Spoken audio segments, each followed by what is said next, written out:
Olá, turma, sejam bem-vindos mais uma vez ao nosso curso bíblico EAD.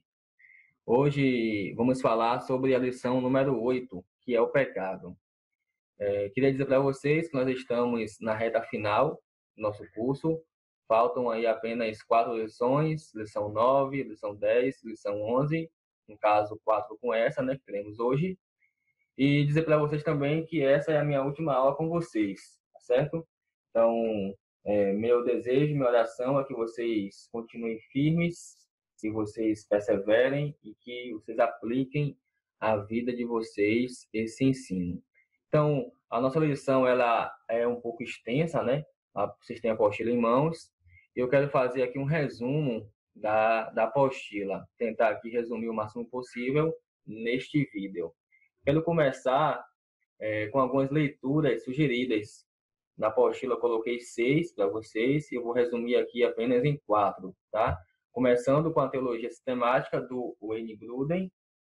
Já fiz algumas indicações dela em vídeos anteriores. Também a introdução à teologia sistemática do Millard Erickson. Como eu falei para vocês também que já saiu em português o volume completo dessa teologia. Então você pode ler tanto essa como também a completa, certo? Essa daqui é apenas uma introdução à teologia sistemática. E 2 livros, que um é Introdução ao Aconselhamento Bíblico, e aí eu recomendei que vocês pudessem fazer a leitura do capítulo 5, certo? E também Sociedade Sem Pecado, do John MacArthur também.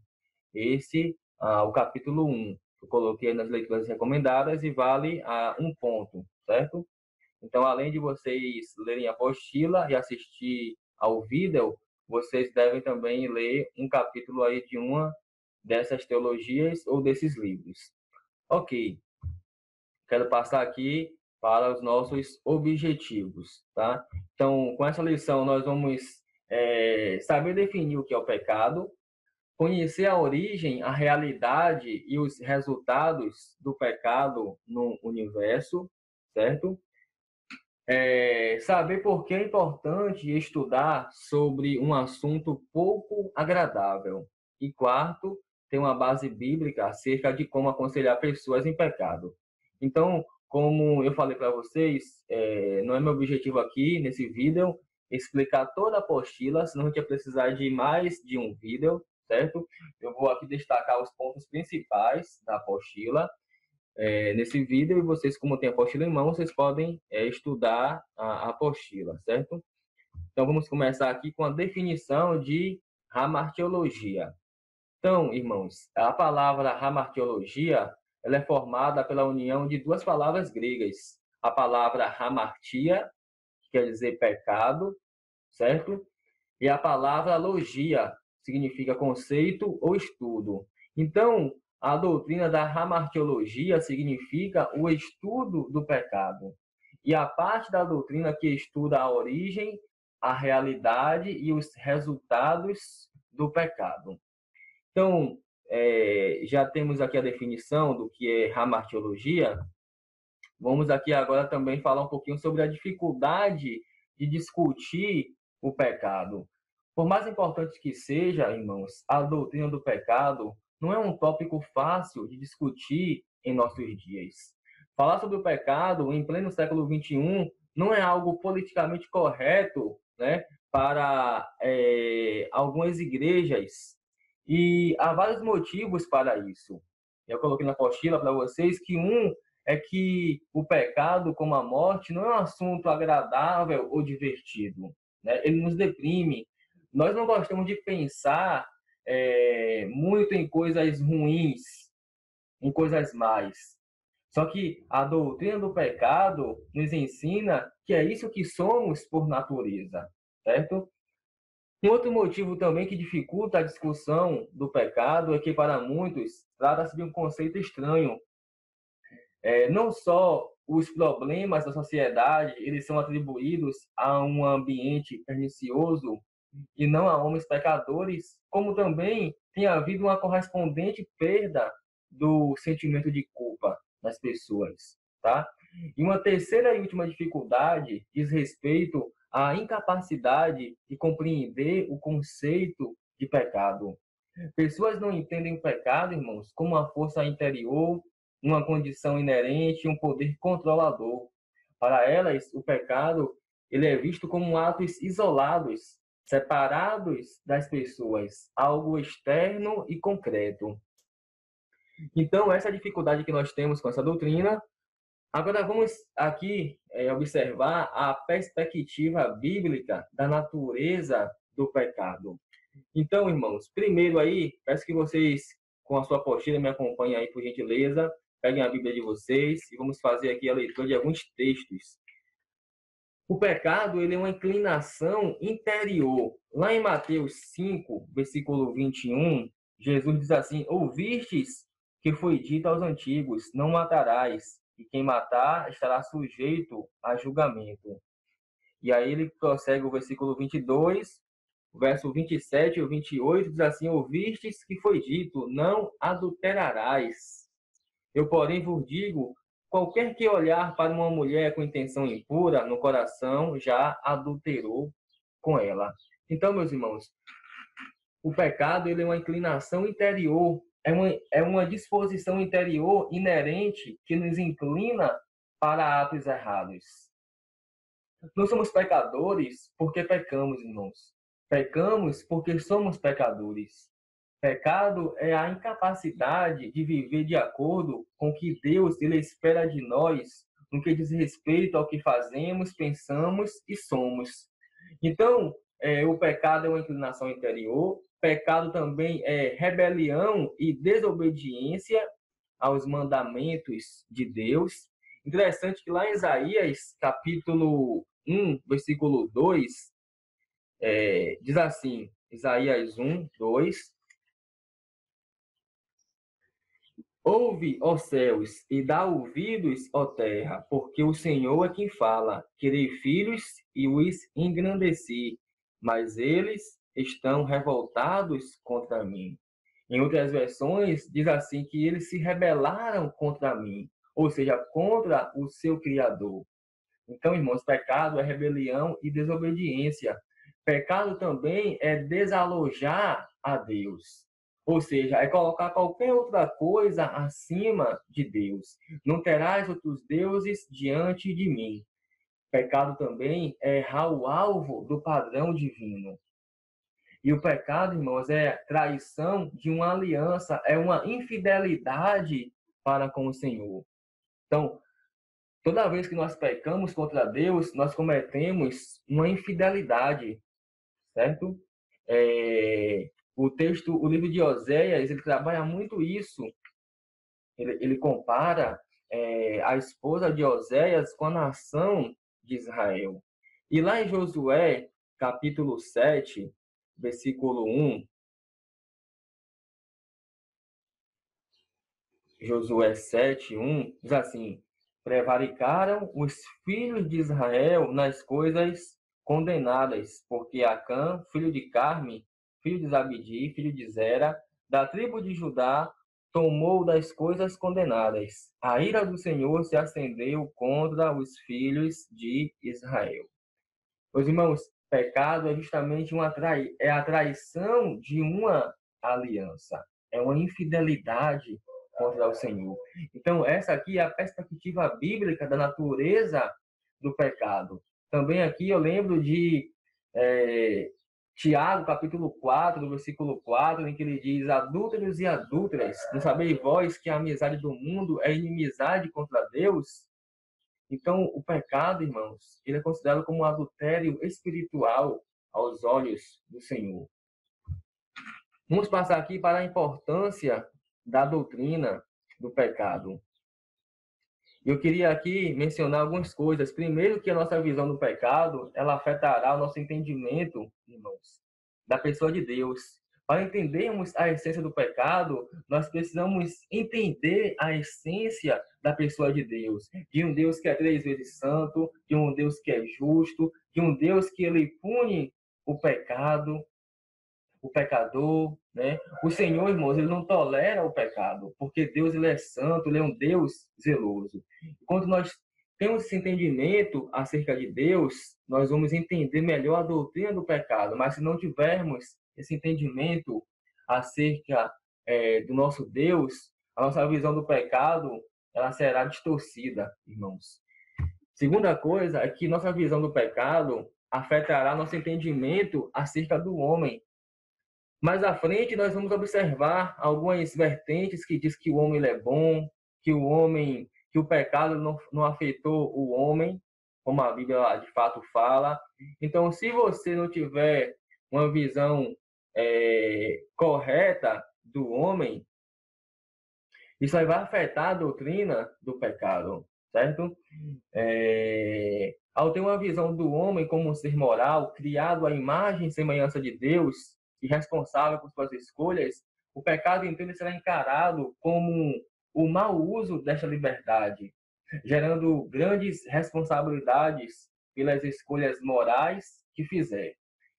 Terceiro, nossa visão do pecado afetará nosso entendimento acerca da salvação. Então, meus irmãos, a doutrina da salvação ela só existe em função da doutrina do pecado. E para percebermos que a salvação é grande, nós precisamos notar que nosso pecado também é grande. Mas nosso pecado não é maior do que a salvação oferecida graciosamente por nosso Senhor Jesus Cristo. Como disse um grande teólogo do passado, ele disse que eu sou um grande pecador, mas eu tenho um grande Salvador.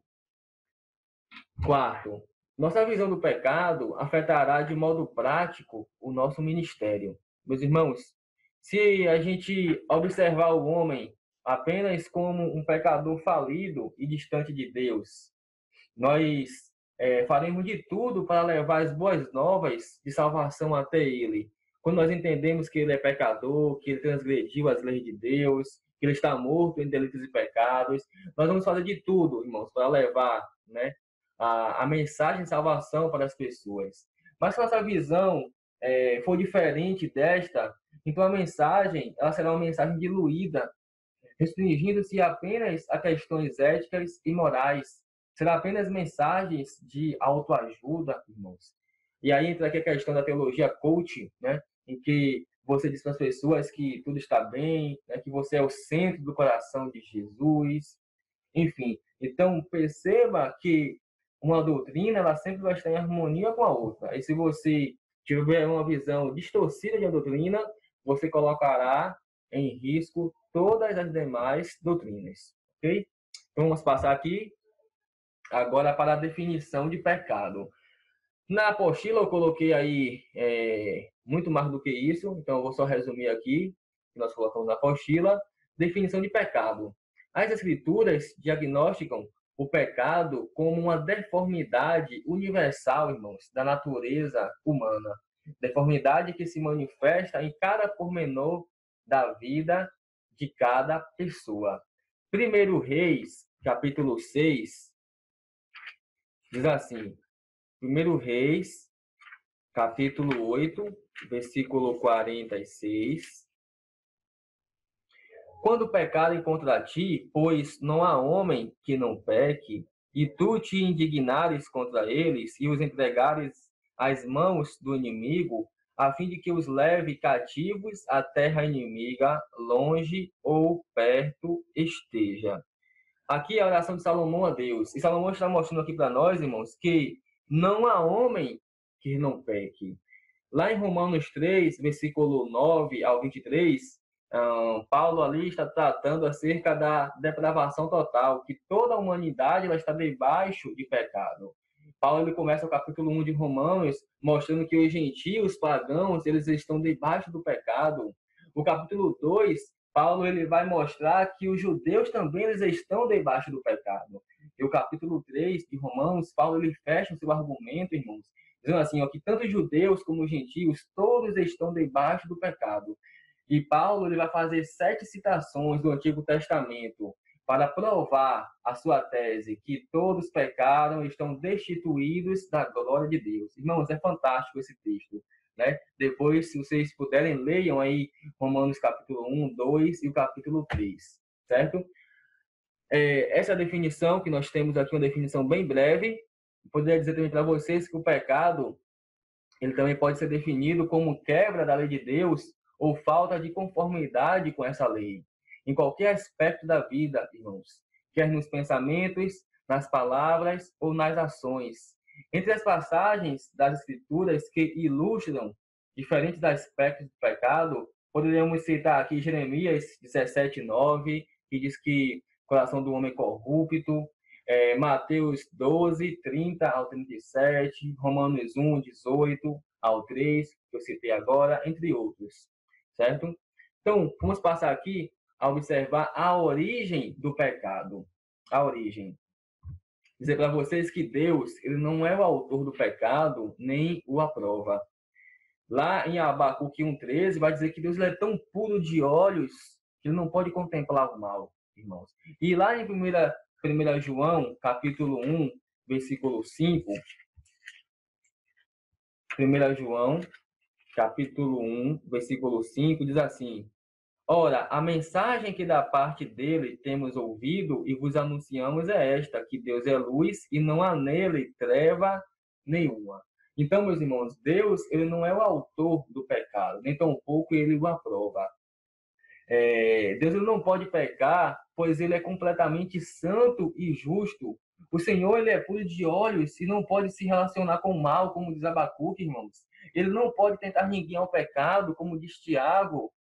Deus ele concedeu aos anjos e aos seres humanos, eu coloquei aí entre aspas para vocês, entre parênteses, antes da queda, certo? Que o ser humano hoje ele não tem mais livre-arbítrio moral para escolher com relação a Deus. Então, antes da queda, Deus ele concedeu esse livre-arbítrio tanto aos anjos como aos seres humanos para escolher entre obedecê-lo ou desobedecê-lo. E tanto os anjos como também o homem, né, eles resolveram então pecar contra o seu Criador.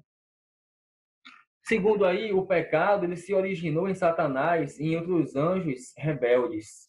E terceiro, o pecado, irmãos, ele entrou no mundo no Éden. Conforme lemos lá em Gênesis 3, nós também já estudamos no módulo 1 sobre a doutrina da queda. Adão e Eva, eles deram ouvidos à serpente, eles desobedeceram, irmãos, a palavra de Deus e soberbamente intentaram ser como Deus. E a partir desse ato de rebeldia, o pecado e a morte entraram no mundo. Então, essa aqui é a origem, irmãos, do pecado. Próximo ponto aqui, a imputação do pecado à humanidade. As escrituras, elas são muito claras, irmãos, ao afirmar que o pecado de Adão, ele foi imputado a toda a raça humana. Lá em Romanos 5, diz que por um homem foi o pecado no mundo, pelo pecado a morte. Assim também a morte passou a todos os homens, porque todos pecaram. Então, o pecado de Adão não trouxe consequências apenas a ele, mas a toda a sua descendência. Deus ele criou Adão, irmãos, para ser o representante ou cabeça de toda a raça humana. Veja o que é que diz a Confissão de Fé Batista de 1689. Ela diz assim: por esse pecado, nossos primeiros pais decaíram de sua condição original de retidão e comunhão com Deus. No pecado deles, nós também pecamos, e por isso a morte veio sobre todos. Todos se tornaram mortos no pecado e totalmente corrompidos em todas as faculdades e partes do corpo e da alma. Meus irmãos, nós estávamos nele quando ele caiu. Com a sua queda, caiu toda a raça humana. O seu pecado nos foi imputado, irmãos. Foi transmitido a todos os homens, sem exceção. Todo ser humano ele possui uma inclinação para o pecado. Visto que Adão pecou, todo o ser humano ele já nasce pecador, mesmo não tendo cometido nenhum pecado. E deve-se entender também que o pecado em si não é apenas o ato consumado. Isso porque a Bíblia ela esclarece que o pecado ele se inicia na mente. Lembra que nós lemos lá em Mateus 5, 27 e 28, no Sermão do Monte, quando Jesus disse, né, só se você pensar no coração, você já cometeu adultério com a pessoa. E J.I. Parker, no seu livro Vocábulos de Deus, ele comenta que a mente humana ela está entenebrecida no tocante às realidades espirituais. A sua vontade se alienou da vontade de Deus. A sua consciência é insensível à voz de Deus. O homem ele tornou-se não apenas fraco, mas também mau aos olhos de Deus. E agora é inegavelmente perverso e ímpio, meus irmãos. Então, o pecado que herdamos de Adão, ele é chamado pelos teólogos, irmãos, de pecado original, certo? Quer dizer que pecado derivado de nossa origem. Não é uma expressão bíblica, essa expressão aqui. Ela vem de Agostinho. Mas ela coloca em foco a realidade do pecado ao nosso sistema espiritual, irmãos. Mais exatamente, podemos dizer que pecado original, ele significa que a pecaminosidade, ela marca a cada um desde o nascimento, desde o início, na forma de um coração inclinado para o mal, para o pecado, irmãos, antes de quaisquer pecados de fato cometidos. Então, essa pecaminosidade íntima, ela é a raiz e a fonte desses pecados atuais. Ela nos foi transmitida por Adão, nosso primeiro representante diante de Deus. Então, meus irmãos, todos pecaram, todos são pecadores. E já que estamos falando de imputação do pecado à humanidade, nós também precisamos entender aqui a doutrina da depravação total. E por depravação total, queremos dizer que nós fomos corrompidos pelo pecado em todo o nosso ser, irmãos. Em todo o nosso ser. Seu intelecto, emoções e vontade. Nós éramos corruptos, perversos, completamente pecaminosos, irmãos.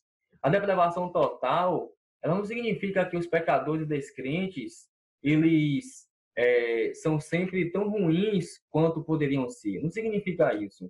Lá em Lucas, por exemplo, Lucas 6, 33, diz assim: se fizerdes o bem aos que vos fazem o bem, qual é a vossa recompensa? Até os pecadores fazem isso. Então, perceba aqui, meus irmãos, que não significa que os descrentes eles são incapazes de bondade, benevolência ou altruísmo. Não significa isso. Não significa que eles se inclinem para toda forma de pecado. É impossível deixar de notar que algumas pessoas, né, mesmo sem a obra da regeneração, elas são capazes de feitos louváveis, irmãos. A doutrina do pecado, ela reconhece as coisas e afirma que o problema do ser humano ele está em sua natureza e não primariamente em suas ações. Então, essa doutrina da depravação total, ela afirma que o homem ele é totalmente destituído, irmãos, daquele amor a Deus, que é a única exigência fundamental da lei de Deus. Amarás o Senhor teu Deus de todo o teu coração, com toda a tua alma, com todo o teu entendimento. Então, ele é destituído desse primeiro amor a Deus, que o homem ele prefere a si mesmo antes de Deus, irmãos, que ele possui uma aversão a Deus que o torna inimigo dele. Então, todo pecador que não foi regenerado ainda, ele é inimigo de Deus. E Paulo diz isso também lá em Romanos, capítulo 5, irmãos, que ele está em guerra contra Deus. Quarto, que suas faculdades foram desordenadas e corrompidas. Então, Efésios 4, 18, Paulo ele vai dizer isso. Veja comigo aí, Efésios 4, 18. Obscurecidos de entendimento, alheios, ou seja, separados à vida de Deus por causa da ignorância em que vivem, pela dureza do seu coração. Então, essas pessoas, irmãos, estão corrompidas. 5, que não têm pensamento, sentimento ou ato algum que Deus possa aprovar inteiramente. Romanos 7, 18, Paulo, ele diz assim: porque eu sei que em mim, isto é, na minha carne, não habita bem algum, pois o querer o bem está em mim, não porém o efetuá-lo. Sei que existe aí uma grande discussão com relação a esse trecho aqui, mas perceba que Paulo está mostrando aqui que não tem pensamento, sentimento alto algum que Deus ele possa aprovar inteiramente, irmãos, no homem. Sexto, que ele é morto, que ele é escravo, que ele é cego, não quer e não pode compreender as coisas espirituais. Então, deixa eu aqui citar aqui alguns textos. Efésios 2, versículo 1, Paulo, ele diz, irmãos, nessa epístola, ele diz assim: ele vos deu vida, estando vós mortos em vossos delitos e pecados. Então, ele vai mostrar aqui que, primeiro falando aqui para os gentios, ele vos deu vida, que eles estavam mortos. Depois, no versículo 3, ele vai dizer também, ele vai se colocar aqui, entre os quais também todos nós andamos outrora. Ele vai se colocar aqui também, ou seja, gentios e judeus, todos estão debaixo do pecado.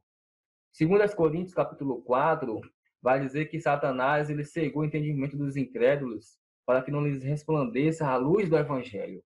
Então, irmãos, o ser humano, ele está morto. Não há nada que ele possa fazer para conseguir a salvação.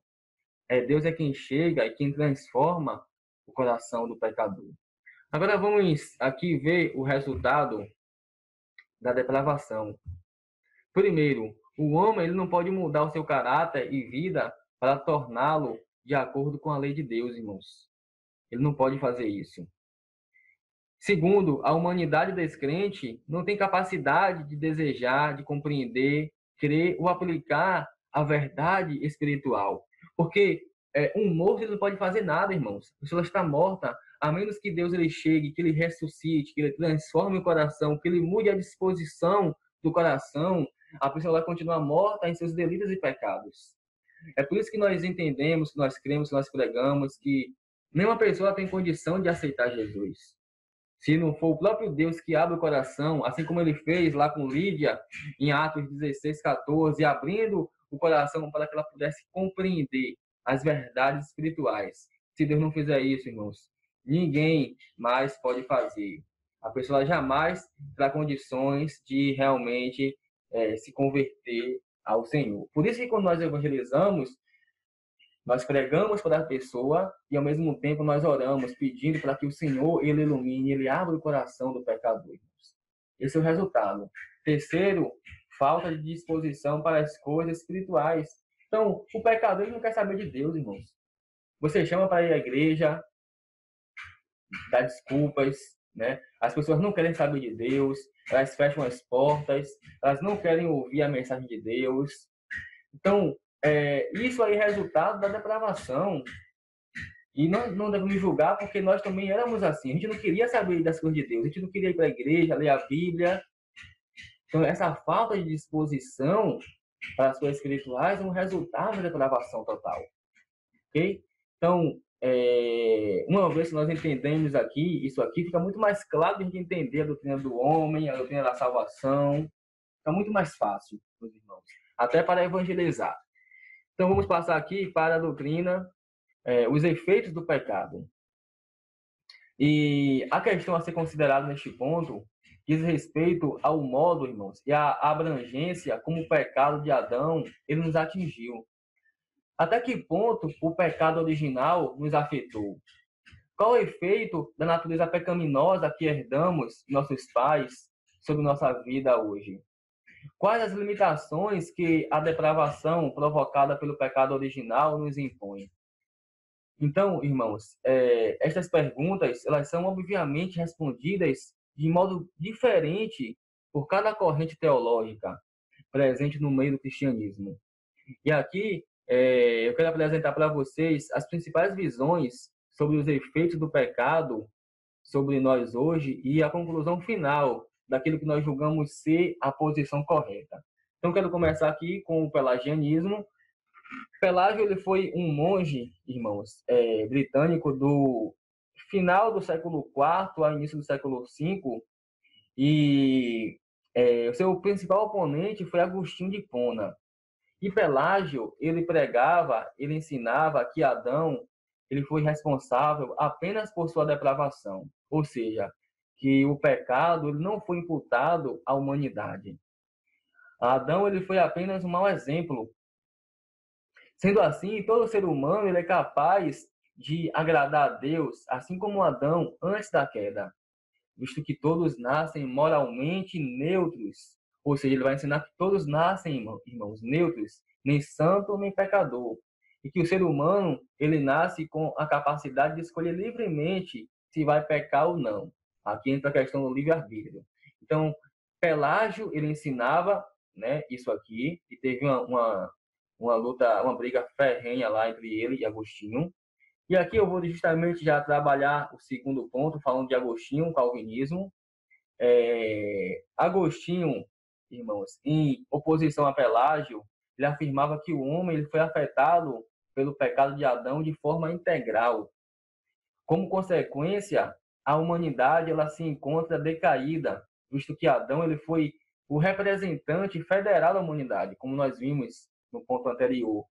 Estando nessas condições, não há possibilidade do ser humano caído ele se inclinar para Deus. Por quê? Porque o homem está morto, irmãos, como nós falamos, totalmente depravado. E para que essa aproximação ela seja possível, Deus ele concede a sua graça, mudando o coração do homem, mudando o ser do homem, regenerando o homem, irmãos. E na visão bíblica de Agostinho, o ser humano ele está morto espiritualmente, como nós vimos lá em Efésios 2:1. Essa era a posição defendida também por Lutero, depois por Calvino e pelas igrejas reformadas, né?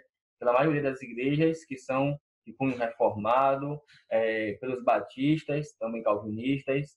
Então, nós cremos que o homem está morto espiritualmente, que não pode, de maneira nenhuma, se achegar a Deus. Pelagianismo, Agostinho, calvinismo, as pessoas, às vezes, elas têm dificuldade por causa do termo, irmãos. Mas essa doutrina ela não vem nem de Agostinho e nem de Calvino. Essa doutrina é bíblica, ela está na Bíblia. E Agostinho sistematizou, né?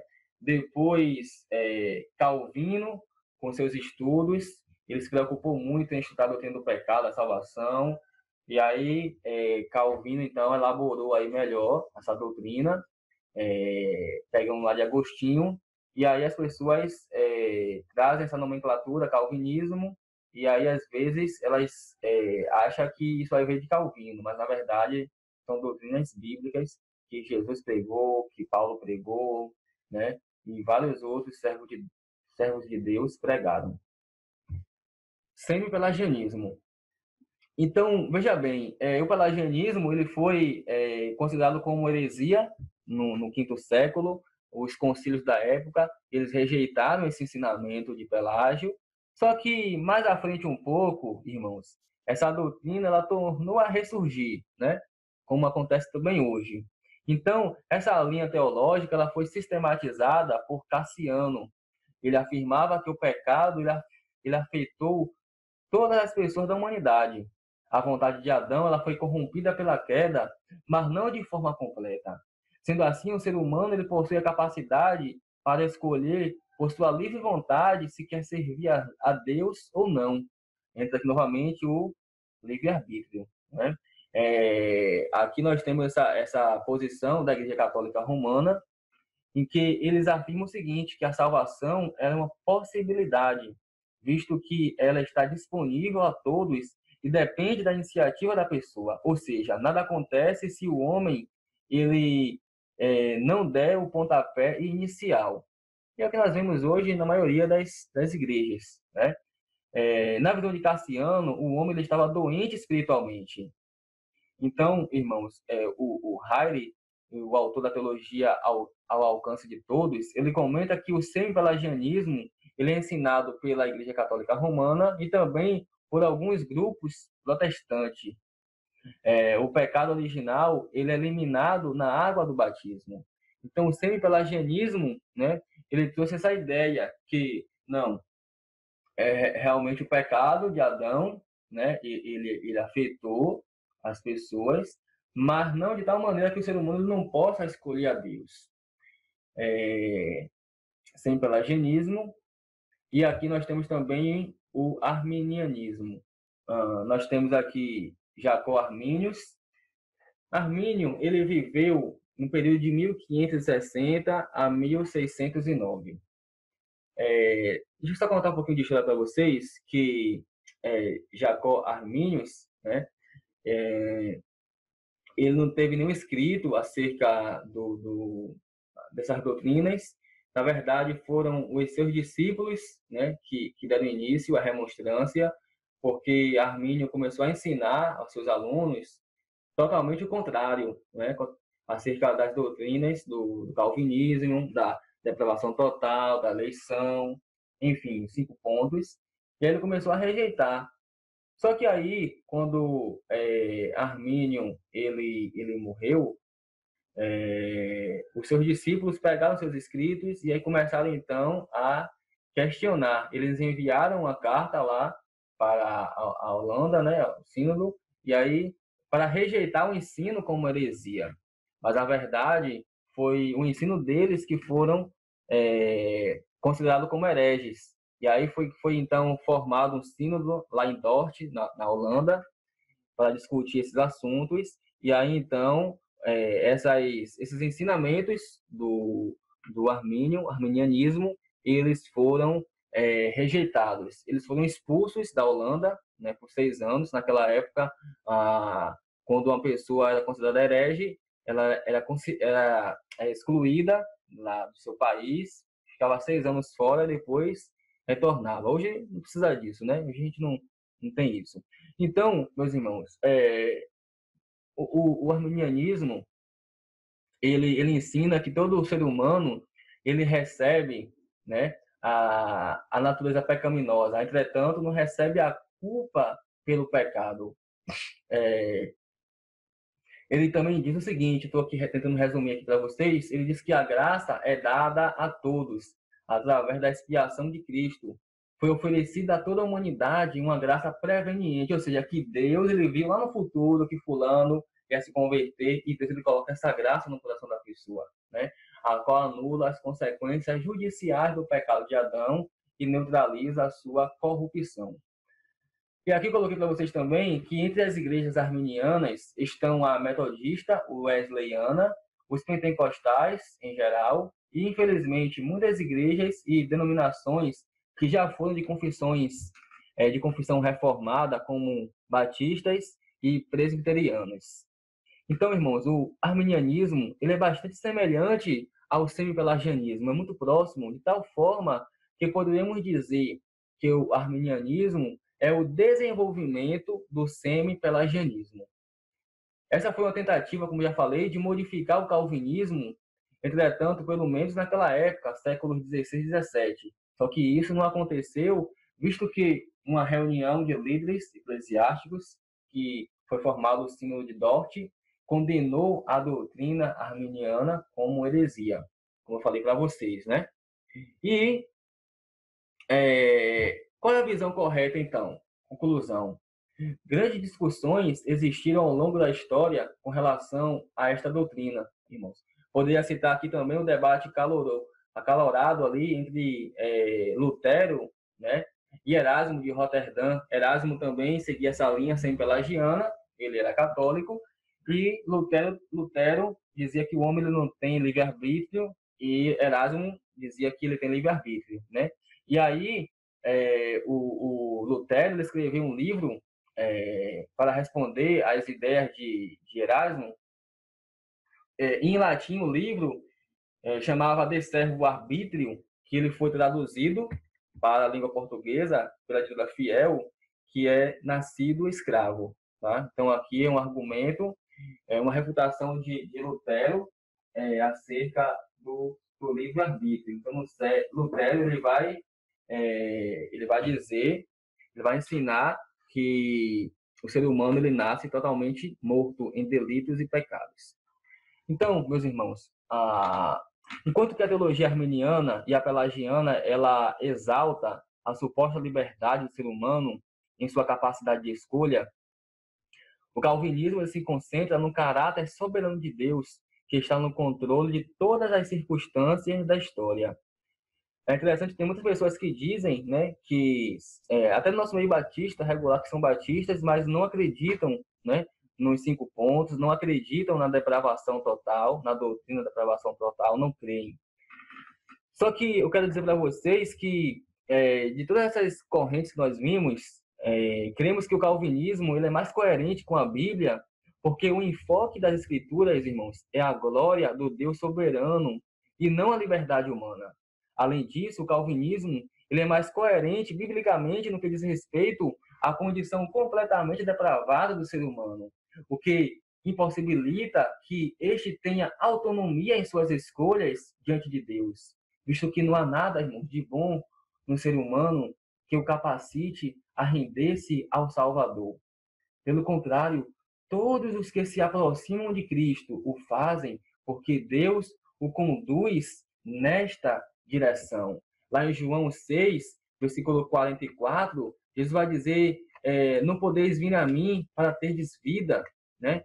Deixa eu ler para vocês, João 6, 64 e 65, finalizar essa conclusão aqui com esse texto. Ele vai dizer assim, com João 6, 64, 44, desculpe, 44, ele diz assim, ninguém pode vir a mim se o Pai que me enviou não trouxer, e eu o ressuscitarei no último dia. E o versículo 65, ele vai dizer, 65. E prosseguiu, por causa disto é que eu vos tenho dito, ninguém poderá vir a mim se pelo Pai não lhe for concedido. Então, meus irmãos, as pessoas só se aproximam de Cristo porque o Pai o conduz nessa direção. Amém. Vamos para o nosso, creio que é o último tópico aqui, vamos ficar muito grande o vídeo, o cristão e o pecado. Irmãos, o crente, ele ainda possui uma natureza pecaminosa. Salmo 51, Davi vai dizer isso, Romanos também, né? Eu creio ali que nessa passagem uma pessoa convertida, e Paulo ele vai dizer isso. E 1 João 1,8, nós também temos essa confirmação de que nós possuímos uma natureza pecaminosa, meus irmãos. No entanto, o cristão, ele entende que sua vida ela precisa ser controlada, irmãos, pelo Espírito Santo de Deus, para que as obras da carne não sejam uma realidade em nossa vida. Em Gálatas, Paulo vai falar sobre as obras da carne e o fruto do Espírito. E essa é a verdade, irmãos, que nós temos duas naturezas, uma pecaminosa e uma natureza, né, regenerada, santa. E aquela que nós mais alimentarmos é a que vai prevalecer em nossa vida. Então, o crente ele precisa mortificar as obras da carne. De fato, a Bíblia fala que aquele que é nascido de Deus, ele não peca habitualmente. Eu gosto dessa versão aqui, Almeida, século 21, né? Não vive pecando. Essa deve ser a oração do crente, irmãos. Cria em mim um coração puro, ó Deus. Cria em mim, ó Deus, um coração puro. Então, o cristão verdadeiro, ele jamais vai viver na prática, irmãos, do pecado. Jamais. Ele vai viver sempre uma vida santa. E toda vez que ele pecar, ele sempre vai correr para o Senhor Jesus Cristo em lágrimas, em arrependimento verdadeiro. Agora, um problema difícil para o cristão é o fato de, mesmo salvo, ele continuar pecando, certo? E o vislumbre da impossibilidade de pecar, ela pode gerar um dos dois erros. O primeiro é o perfeccionismo e o outro é o antinomismo. Então, deixa eu explicar para vocês aqui o que significa, né, o perfeccionismo. O perfeccionismo, meus irmãos, ele afirma que é possível chegar a um estado em que o crente não peca.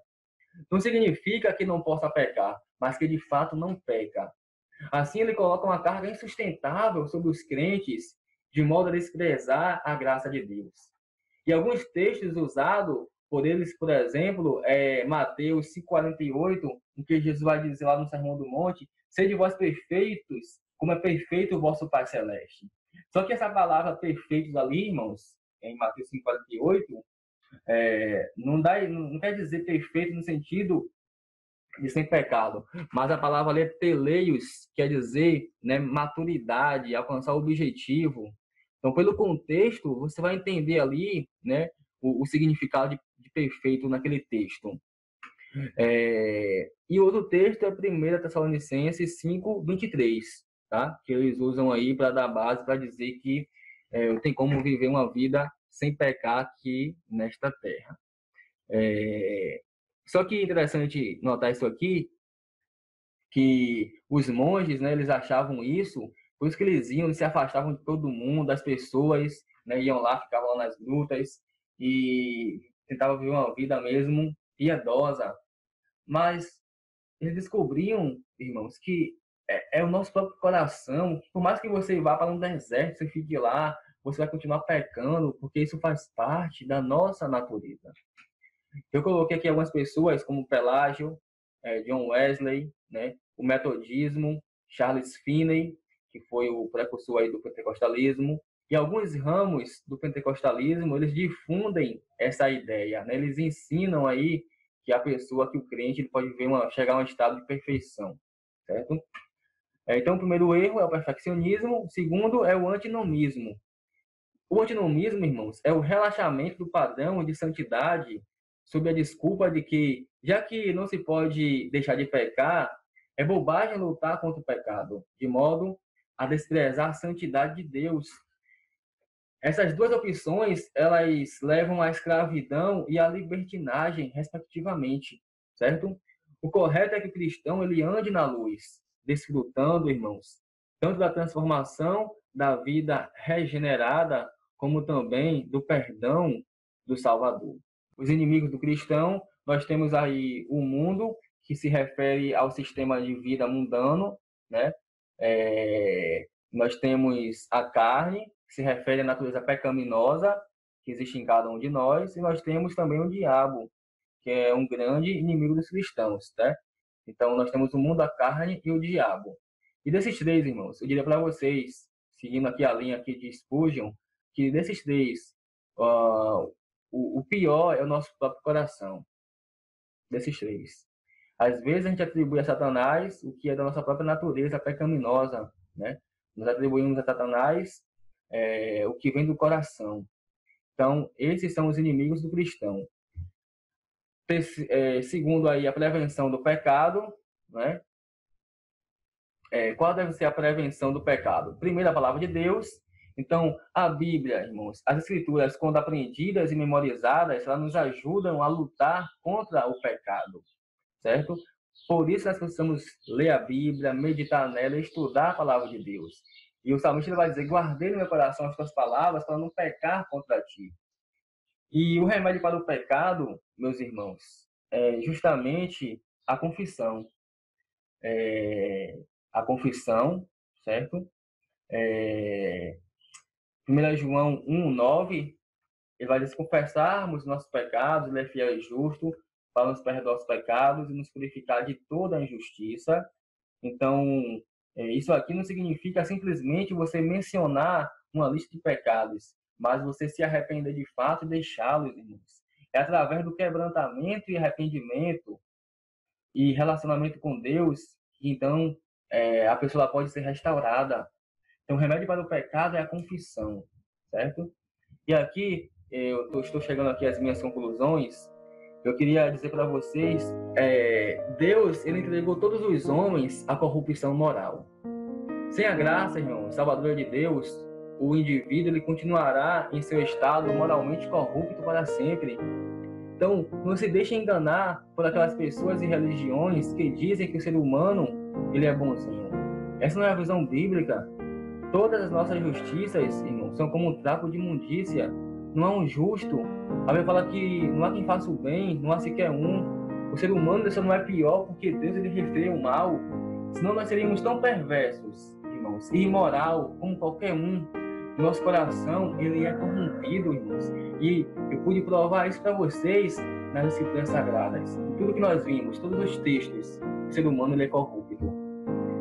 E quando Deus ele olha para a humanidade, irmãos, para a raça humana, ele vê somente dois homens. Ele vê aqueles que estão em Adão e perdidos em seus delitos e pecados, é aqueles que estão em Cristo, irmãos, que foram redimidos, que foram salvos, que foram transformados, que foram justificados. Pois, irmãos, essa foi a nossa lição número 8. Que o Senhor Jesus Cristo continue abençoando a sua vida, te capacitando, e que o Senhor lhe aplique essas verdades em nossas vidas. Deus abençoe cada um de vocês.